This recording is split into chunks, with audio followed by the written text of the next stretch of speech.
CGDME की counselling हो और किसी भी टाइप का डिस्प्यूट ना हो, विवाद, या फिर इनका सर्वर डाउन ना हो, सर्वर में कोई प्रॉब्लम ना हो, तो ऐसा मुझे नहीं लगता कि अब संभव है। लास्ट ईयर की गलतियों से कोई सीख नहीं लिया गया है।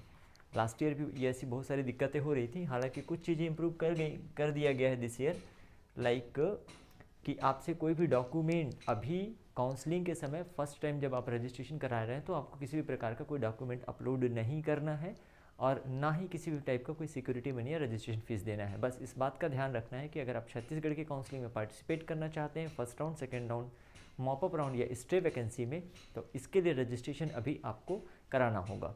कुछ चीज़ें मैंने पहले वीडियो में डिस्कस किया हुआ था, उसके आगे का पार्ट हम यहाँ पे डिस्कस करेंगे। बहुत सारे क्वेश्चंस मैं यहाँ पर लेकर चलूँगा। आप लोगों से एक रिक्वेस्ट है कि वीडियो आराम से और पूरा देखा करें, कोशिश करें चीज़ों को समझने की। इसके बाद भी अगर कोई सवाल आपके मन में रह जाता है, आप मुझसे सीधे संपर्क करना चाहते हैं, तो मैंने पहले ही बताया कि वो चार्जेबल है। वैसे मैंने कहा कि आपके पैसे बचेंगे कैसे, अगर बच जाएंगे तो थैंक यू आप लोग बाद में बोलिएगा, कुछ मेथड बताता हूँ मैं आपको। देखिए, थोड़ी सी बात ऑल इंडिया काउंसलिंग की भी, अब क्योंकि साइमल्टेनियस चल रही है दोनों काउंसलिंग, सभी स्टेट के और ऑल इंडिया के, तो ऑल इंडिया काउंसलिंग में अगर सेकेंड राउंड में आपको कोई कॉलेज अलॉट हो जाता है, ठीक है, या फिर आपको अलॉट नहीं होता है, मैं सेकेंड राउंड की बात कर रहा हूँ, अभी फर्स्ट राउंड का रिजल्ट नहीं आया है, क्योंकि इस वीडियो का टॉपिक था आपके पैसे बचेंगे कैसे, तो हम लोग वहीं पे आएंगे।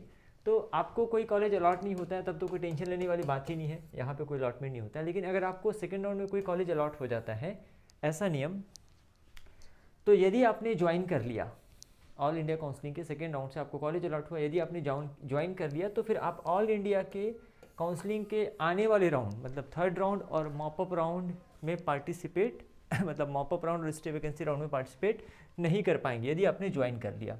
दूसरी बात, यदि आपने ज्वाइन नहीं किया तो उस अवस्था में आपका जो भी रजिस्ट्रेशन फीस है according to your category, according to your sub category like general, ST, SC, OBC, जो रजिस्ट्रेशन फीस आपने दिया हुआ था वो अमाउंट राजसात कर लिया जाएगा, फोरफिटेड हो जाएगा। ये नियम ऑल इंडिया के काउंसलिंग में है। दैट मीन्स कि यू कैन से कि ऑल इंडिया काउंसलिंग में ये जो सेकेंड राउंड है ये फ्री एग्जिट नहीं है। फर्स्ट राउंड फ्री एग्जिट है, वहाँ से आप ज्वाइन करें या ना करें कोई फ़र्क नहीं पड़ता, लेकिन सेकेंड राउंड में आप फ्री एग्जिट नहीं कर सकते, यहाँ से आपके पैसे डूबने शुरू हो जाते हैं। थोड़ा सा आगे बढ़ जाते हैं हम लोग, छत्तीसगढ़ स्टेट पर आ जाते हैं। CG स्टेट की counselling, state quota that means not only state quota, that हम लोग यहाँ पे मैनेजमेंट कोटा भी कवर करेंगे, जिसमें अदर स्टेट के स्टूडेंट भी पार्टिसिपेट करते हैं, अदर स्टेट जो कि छत्तीसगढ़ से नॉन डोमिसाइल हैं। देखिए, फ्री एग्जिट यहाँ पर फर्स्ट राउंड में है। फर्स्ट राउंड में बोलने का मतलब कि फर्स्ट राउंड में कोई भी कॉलेज यदि आपको अलॉट होता है, चाहे वो गवर्नमेंट मेडिकल कॉलेज हो, प्राइवेट मेडिकल कॉलेज हो, प्राइवेट डेंटल कॉलेज हो या गवर्नमेंट डेंटल कॉलेज हो, तो वहाँ से आप फ्री एग्जिट कर सकते हैं, ऐसा नियम में लिखा गया है। लेकिन यहाँ पे मैंने बट एक लगाया हुआ है,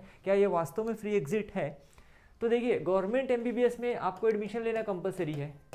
अगर आपको अलॉट होता है तो आपको एडमिशन लेना कंपलसरी है। यदि आप ऐसा नहीं करते हैं तो आगे के राउंड में पार्टिसिपेट नहीं कर पाएंगे, आप इनेलिजिबल हो जाएंगे, आपकी योग्यता या पात्रता समाप्त हो जाएगी।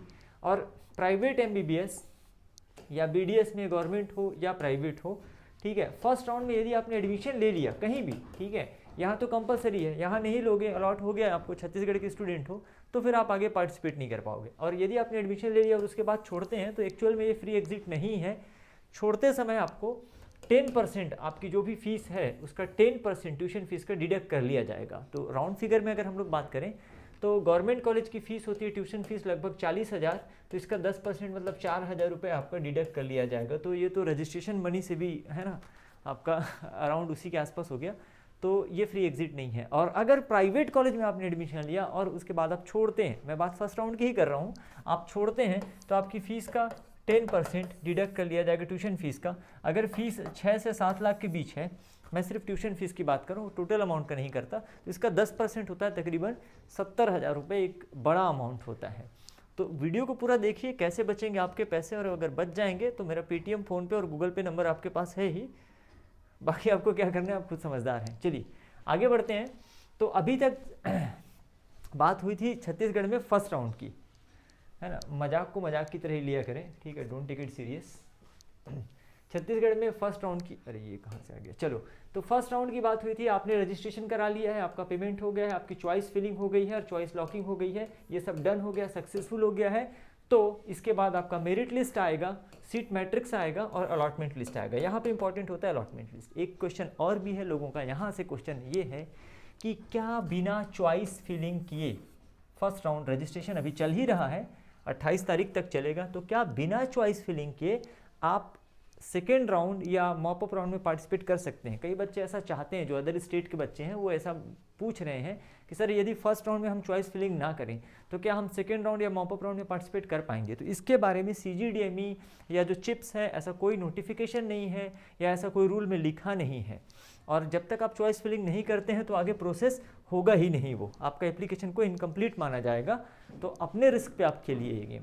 तो आगे बढ़ जाते हैं। तो अलॉटमेंट लिस्ट तक का मैंने बताया था फर्स्ट राउंड के। अब देखते हैं इसमें क्या सिनेरियो है कि फर्स्ट राउंड में आपका अलॉटमेंट लिस्ट आ गया। इसमें दो टाइप की बात हो जाएगी, या तो आपको अलॉटमेंट मिलेगा, सीट अलॉट की जाएगी, या तो आपको अलॉटमेंट नहीं मिलेगा। जिनको अलॉटमेंट नहीं मिला पहले उनकी बात कर लेते हैं। उनको क्या करना है? इंतजार, ठीक है, इंतजार अगले राउंड का। जिनको अलॉटमेंट नहीं मिला है या फिर अपने स्टेट के काउंसलिंग का या फिर ऑल इंडिया के फर्दर काउंसलिंग का इंतजार करना है, जहाँ पे उन्होंने और भरा हुआ है। लेकिन जिन बच्चों को छत्तीसगढ़ से अलॉटमेंट मिल जाएगा उसमें दो कैटेगरी के स्टूडेंट होंगे, एक छत्तीसगढ़ के डोमिसाइल और जो नॉन डोमिसाइल हैं। अलॉटमेंट भी कैसा मिलेगा? या तो आपके MBBS गवर्नमेंट या प्राइवेट में मिल सकता है, BDS गवर्नमेंट या प्राइवेट में मिल सकता है, क्योंकि ये काउंसलिंग सिर्फ MBBS और BDS के लिए की जा रही है। या फिर अगर आप नॉन डोमिसाइल स्टूडेंट हैं तो आपको प्राइवेट कॉलेज की मैनेजमेंट सीट में MBBS की सीट या फिर BDS की सीट मिली हुई है।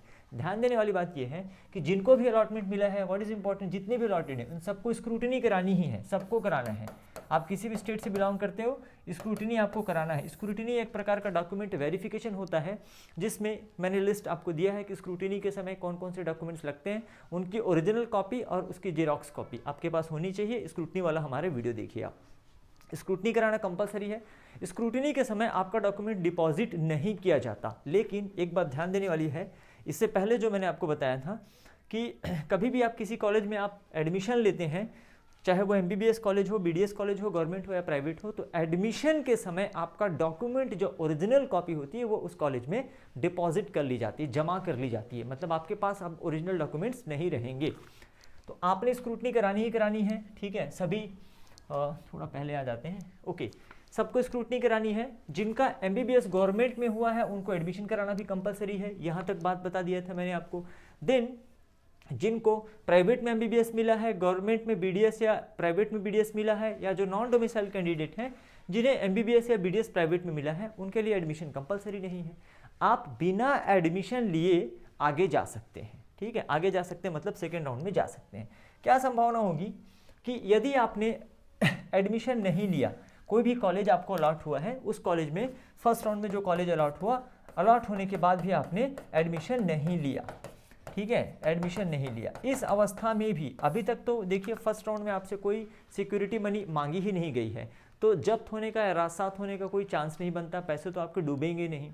एडमिशन न लेने के केस में आने वाले जो भी राउंड में आप पार्टिसिपेट करेंगे, चाहे सेकेंड राउंड की बात करें, मॉपअप की या स्टे वैकेंसी की, तो जो कॉलेज आपने छोड़ दिया हुआ है दोबारा वही कॉलेज वही सीट आपको अलॉट नहीं की जाएगी, मतलब वो आपके चॉइस से बिल्कुल हट जाएगा। तो इस चीज़ का आपको ध्यान में रखना है कि एडमिशन न लेने पर आप उस कॉलेज को दोबारा चॉइस नहीं कर पाएंगे। तो ये सिचुएशन है। अच्छा, थोड़ा आगे बढ़ जाते हैं हम लोग। यहाँ पे अब क्या होता है कि जिनको भी अलॉटमेंट मिला हुआ है, जिनको भी अलॉटमेंट मिला हुआ है सेकेंड राउंड में, तो अब जिनको अलॉटमेंट है उनका सिनेरियो ये है कि भाई या तो वो अपने अलॉटेड कॉलेज से सेटिस्फाई हैं, संतुष्ट हैं, अब वो नहीं चाहते कि इसके बाद अब आगे काउंसलिंग में उनको रहना है नहीं रहना है, तो उस केस में वो एग्जिट कर सकते हैं। एग्जिट का मतलब ये है कि कॉलेज से एग्जिट नहीं करना है। आप अपने अलॉटमेंट से संतुष्ट हैं तो खुशी खुशी जाइए, एडमिशन लीजिए, और आगे के काउंसलिंग से आपको एग्जिट करना है, कैसे करना है वो भी मैं बताऊंगा। और दूसरे वो बच्चे होंगे जो अपने अलॉटेड कॉलेज से सेटिस्फाई नहीं होंगे, लाइक फॉर एग्जांपल उनको लगता है कि मुझे प्राइवेट कॉलेज का MBBS मिला है तो प्राइवेट से मैं गवर्नमेंट में कैसे शिफ्ट हो जाऊँ। ध्यान रखिएगा आप डोमिसाइल नॉन डोमिसाइल का क्राइटेरिया बिल्कुल है ना, तो है ना, प्राइवेट से गवर्नमेंट कॉलेज में कैसे शिफ्ट हो जाऊँ, या मुझे डेंटल मिला है तो डेंटल से MBBS में कैसे अपग्रेड किया जाए। तो जो सेटिस्फाई नहीं है बच्चे वो जा सकते हैं अपग्रेडेशन के लिए, ठीक, अपग्रेड राउंड के लिए, जो कि एक्चुअल में क्या होता है सेकेंड राउंड होता है। तो फर्स्ट राउंड का कंप्लीट होने के बाद सेकेंड राउंड, जिसे हम लोग यहाँ पे छत्तीसगढ़ में अपग्रेडेड राउंड भी कहते हैं, तो इसमें क्या होता है, उन बच्चों को पार्टिसिपेट करना होता है जो अपने अलॉटेड कॉलेज से सेटिस्फाई नहीं है, तो वो चाहते हैं कि उनके कॉलेज को अपग्रेड कर दिया जाए। कुछ क्वेश्चंस यहाँ से जनरेट होंगे, वो भी मैं लेकर चलूँगा। तो पहले ये देखते हैं कि सेकेंड राउंड में कौन कौन और कैसे पार्टिसिपेट कर सकता है, क्या क्या क्राइटेरिया है सेकेंड राउंड में पार्टिसिपेट करने के। तो पहली बात, कोई नया रजिस्ट्रेशन नहीं लिया जाएगा। इसका मतलब पहले राउंड में जिन्होंने सक्सेसफुली रजिस्ट्रेशन कराया है, पार्टिसिपेट किया है, they can only participate in the second round. That means already registered candidate can only participate in the second round. Now for upgradation, ऐसे बच्चे जो अपने अलॉटेड कॉलेज से सर्टिफाई नहीं हैं, वो चाहते हैं कि अपग्रेड किया जाए, they can also participate for the second round. Not allotted in the first round, ऐसे बच्चे जिनका फर्स्ट राउंड में कोई अलॉटमेंट नहीं हुआ है, they are also eligible for the second round, वो भी सेकेंड राउंड में पार्टिसिपेट कर सकते हैं जिनको अभी तक कोई कॉलेज अलॉट नहीं हुआ था पहले राउंड में। फ्रेश चॉइस फिलिंग, बिल्कुल अभी देखिए इस बार नियम में ऐसा लिखा गया है कि फर्स्ट राउंड के बाद जब सेकेंड राउंड होगा तो वहाँ पे फ्रेश चॉइस फिलिंग का आपको मौका मिलेगा। आप दोबारा से चॉइस फिलिंग कर सकते हैं, लेकिन इस बात का आपको ध्यान रखना है कि यदि आपको गवर्नमेंट प्राइवेट में MBBS या BDS मिला हुआ था, जिस कॉलेज को आपने फर्स्ट राउंड में छोड़ दिया है, एडमिशन नहीं लिया है, वो आपकी चॉइस से हट जाएगा। ठीक है, ये ओनली ऑनलाइन होगा, मतलब ऑनलाइन मोड में ही होगा। अभी तक तो ये कहा गया कि सेकेंड राउंड या फिर मॉपअप ऑनलाइन ही होगा। और इसके बाद सबसे इंपॉर्टेंट है कि जो बच्चे सिक्योरिटी मनी देंगे, लाइक 10,000, 5,000, ठीक है, ये गवर्नमेंट कॉलेज के लिए होता है और प्राइवेट कॉलेज के लिए 1 लाख रुपए होता है। इसके बारे में भी हमने बताया है। ये सिक्योरिटी मनी आपको इस समय लगेगी, तब जाकर आप सेकेंड राउंड में पार्टिसिपेट कर सकते हैं। अब देखते हैं कि सेकेंड राउंड का रिजल्ट और फ्यूचर में आपको क्या करना है और कैसे आप मॉपअप राउंड तक जा सकते हैं। तो क्वेश्चन क्वेरीज हैं कुछ जिससे जो सेकेंड राउंड से रिलेटेड है। तो लाइक ये सारी चीज़ें मैंने आपको बता दी हैं बहुत अच्छे से। हम लोग आ जाते हैं नेक्स्ट पेज पे। अब सेकेंड राउंड के थोड़ा सा रिजल्ट पे हम लोग डिस्कस करते हैं कि इसका रिजल्ट कैसे और क्या होने वाला है और आपको उसके बाद क्या करना होता है। तो जिन्हें फर्स्ट राउंड में कॉलेज मिला था, ध्यान से सुनेंगे, फर्स्ट राउंड में जिन्हें कॉलेज मिला था उन्होंने एडमिशन लिया था और अपग्रेडेशन के लिए उन्होंने सेकेंड राउंड को चुना। अब सेकेंड राउंड के लिस्ट में उनका नाम नहीं है, ध्यान से सुन लिया क्वेश्चन, सेकेंड राउंड के लिस्ट में उनका नाम नहीं है। अब लिस्ट में नाम नहीं है इसका मतलब ये नहीं है कि उनको कॉलेज से निकाल दिया गया है।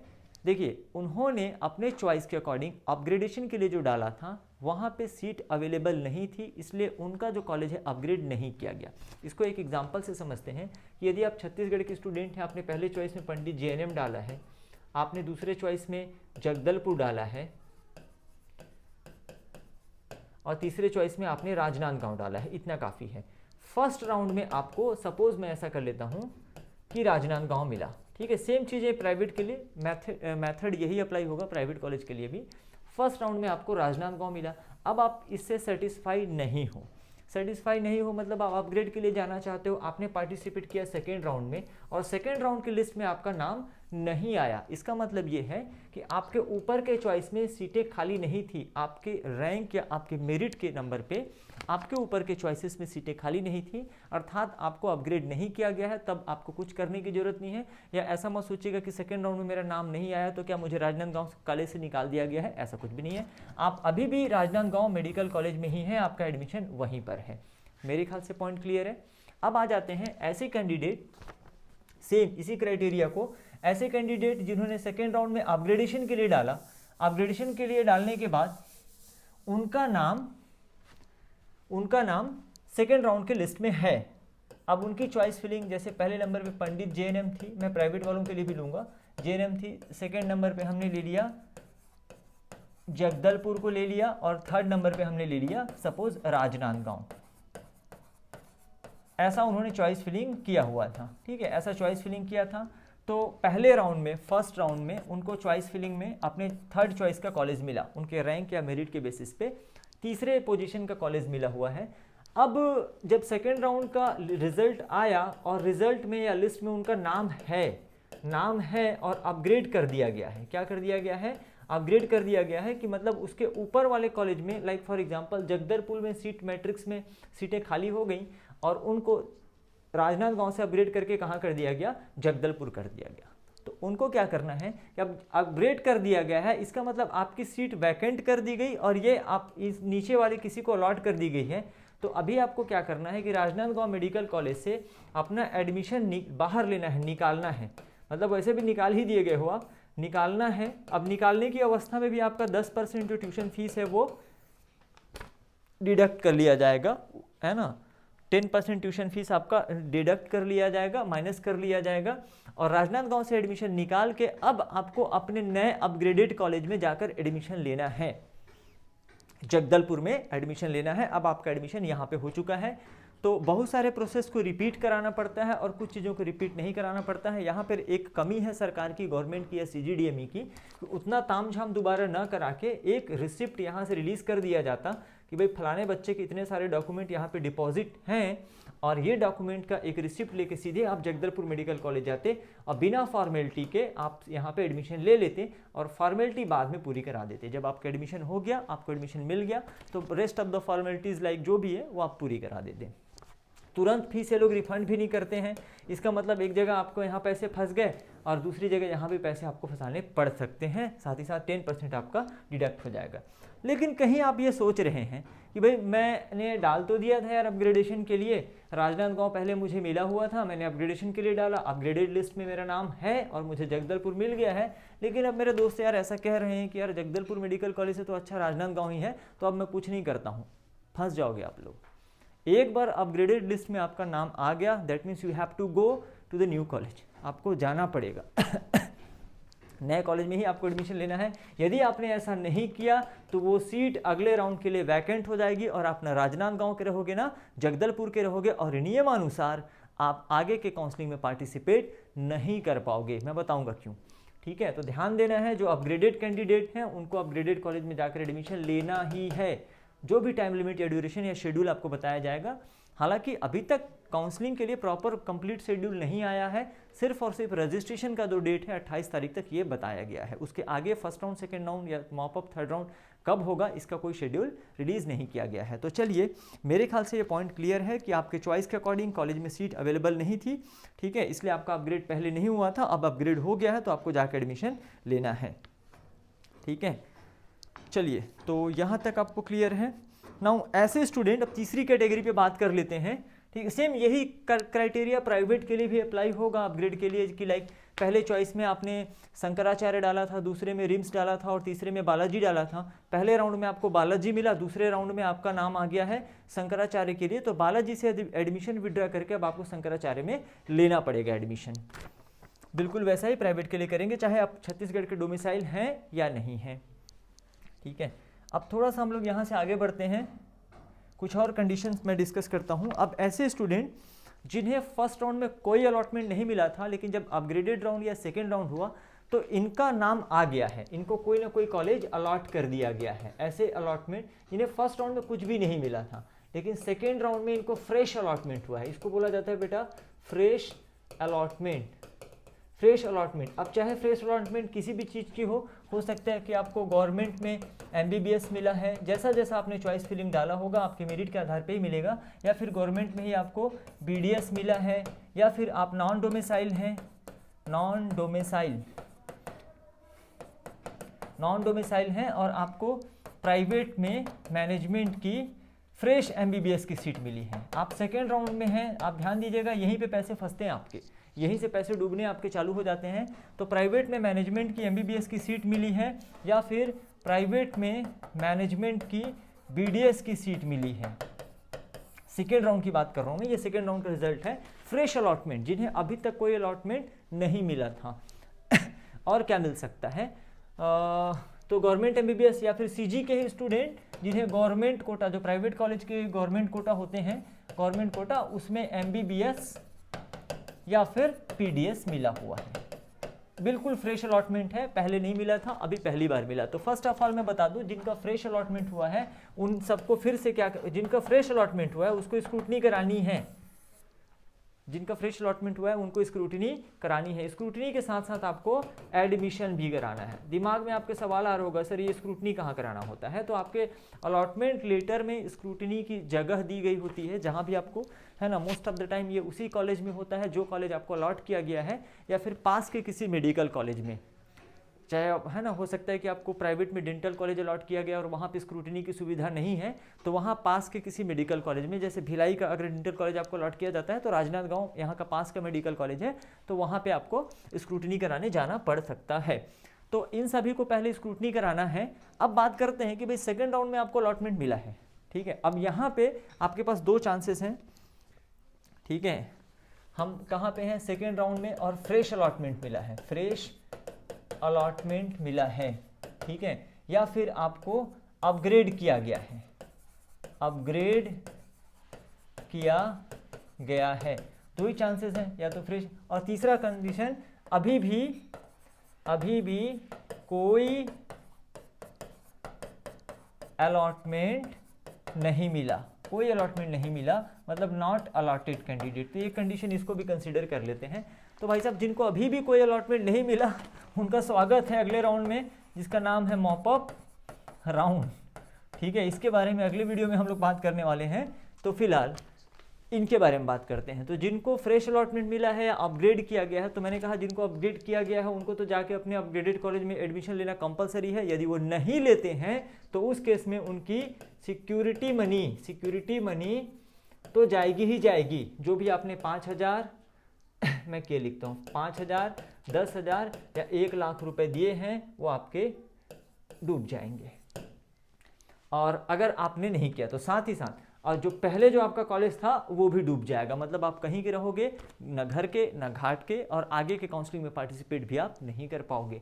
और जिनका फ्रेश अलॉटमेंट हुआ है, अभी एकदम नया अलॉटमेंट मिला है सेकेंड राउंड में, और यदि आप एडमिशन नहीं लेते हैं, ठीक है, इस अवस्था में आप एडमिशन नहीं लेते हैं, तो उस केस में आपकी जो सिक्योरिटी मनी है वो डूब जाएगी।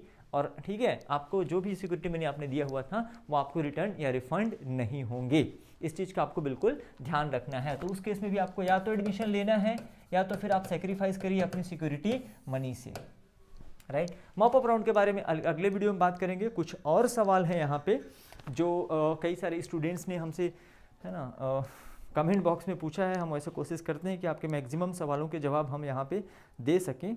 तो आपका जो क्वेश्चन है कि सर यदि फर्स्ट राउंड काउंसलिंग में गवर्नमेंट डेंटल कॉलेज मिलता है तो स्क्रूटनी कराना नेसेसरी है क्या? अगर नहीं करवाया तो सेकेंड राउंड काउंसलिंग में पार्टिसिपेट कर सकते हैं क्या? मैंने कई बार आपको बताया है और ये भी कहा है कि वीडियो को, मैं मानता हूँ कि वीडियो लंबे हो जाते हैं लेकिन पूरा देखा करो, ठीक है। तो फर्स्ट राउंड में अगर आपको अलॉटमेंट मिला है तो स्क्रूटनी कराना कंपलसरी है, और यदि नहीं कराया तो आप सेकेंड राउंड में पार्टिसिपेट नहीं कर पाएंगे। एक और क्वेश्चन है, सर अगर किसी का फर्स्ट राउंड में स्टेट में आ जाता है और वो एडमिशन प्रोसेस करवा लेता है, पर इस बार ऑल इंडिया कोटा के लास्ट राउंड में कोई अच्छा कॉलेज आ जाता है, तो फिर क्या बॉन्ड मनी भरना पड़ेगा? अब ये डिपेंड करता है कि उस समय कौन सा समय चल रहा है, क्योंकि बॉन्ड मनी एक तुरंत नहीं भरना पड़ता। पहले तो आपका सिक्योरिटी जो डिपॉजिट है वो डूबेगा। बॉन्ड मनी कौन से अवस्था में डूबेगा कि जब आप लास्ट डेट ऑफ एडमिशन से कुछ समय पहले, ये लोग एक डेट डिसाइड करते हैं 3-4 दिन पहले, ताकि सीट का, अगर देखो मेडिकल कॉलेज की सीट का लॉस हुआ तो बॉन्ड मनी आपको देना पड़ेगा। अगर मेडिकल कॉलेज की सीट का लॉस हुआ या उस कॉलेज की सीट का लॉस हुआ तो आपको बॉन्ड मनी देना पड़ेगा, लेकिन एक प्रॉपर ड्यूरेशन वो हम आगे अपडेट करेंगे कब तक आप छोड़ सकते हैं। एक छोड़ने का भी टाइम रहता है, समय सीमा, तो उस केस में आपको ब्रेकेज बॉन्ड पे करना पड़ता है। एकदम से इमीडिएट सेकेंड राउंड में आपको कोई ब्रेकेज बॉन्ड पे नहीं करना पड़ता। तो इन्होंने ये सवाल पूछा हुआ था।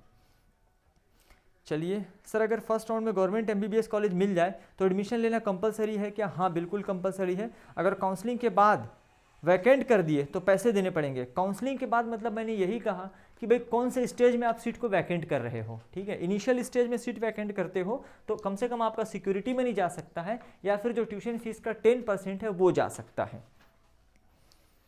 अदरवाइज, है ना। तो इस चीज़ का आपको बिल्कुल ध्यान में रखना है कि कब आपको सीट छोड़ना है और कब नहीं छोड़ना है। मॉप अप राउंड के बारे में फर्दर आगे डिस्कशन हम लोग करेंगे। तो मेरे को लगता है कि ये चीज़ें आपकी अभी तक सेकेंड राउंड से रिलेटेड काफ़ी सारी चीज़ें आपको क्लियर हो गई होंगी। अब इसमें कुछ लूप होल्स हैं, लाइक फॉर एग्जांपल जैसे मैंने बताया कि भाई किसी को शंकराचार्य पहले राउंड में प्राइवेट कॉलेज में रिम्स मिला है, अब दूसरे राउंड में उसका अपडेट कर दिया जाता है शंकराचार्य, तो क्या इस अवस्था में 10% जो ट्यूशन फीस है वो काट लिया जाएगा? मतलब 60 से 70 हज़ार एक बहुत बड़ा अमाउंट होता है। तो मुझे लगता है कि कंप्लीट रिफंड करना चाहिए, ठीक है। अपग्रेड हुआ है कॉलेज किसी भी स्टूडेंट का तो पुराने कॉलेज से कंप्लीट फीस इनका रिफंड होना चाहिए, न कि 10% डिडक्शन के साथ।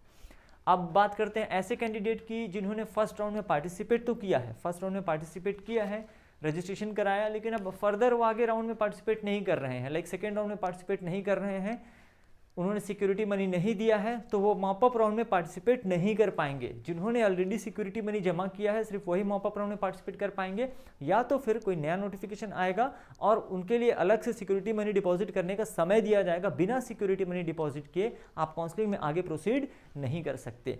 तो इस वीडियो में इतना ही। कोई भी अगर आपको वीडियो अच्छा लगा हो, इन्फॉर्मेटिव लगा हो, तो आप इसको शेयर कर सकते हैं, चैनल को सब्सक्राइब कर सकते हैं। अभी मैं ये देखता हूँ कि बहुत से अनसब्सक्राइब्ड हैं, और नेक्स्ट वीडियो में कुछ ऐसे इन्फॉर्मेशन के साथ हम आपके साथ जुड़ेंगे। तब तक के लिए thank you very much. That's all for this video. Thank you.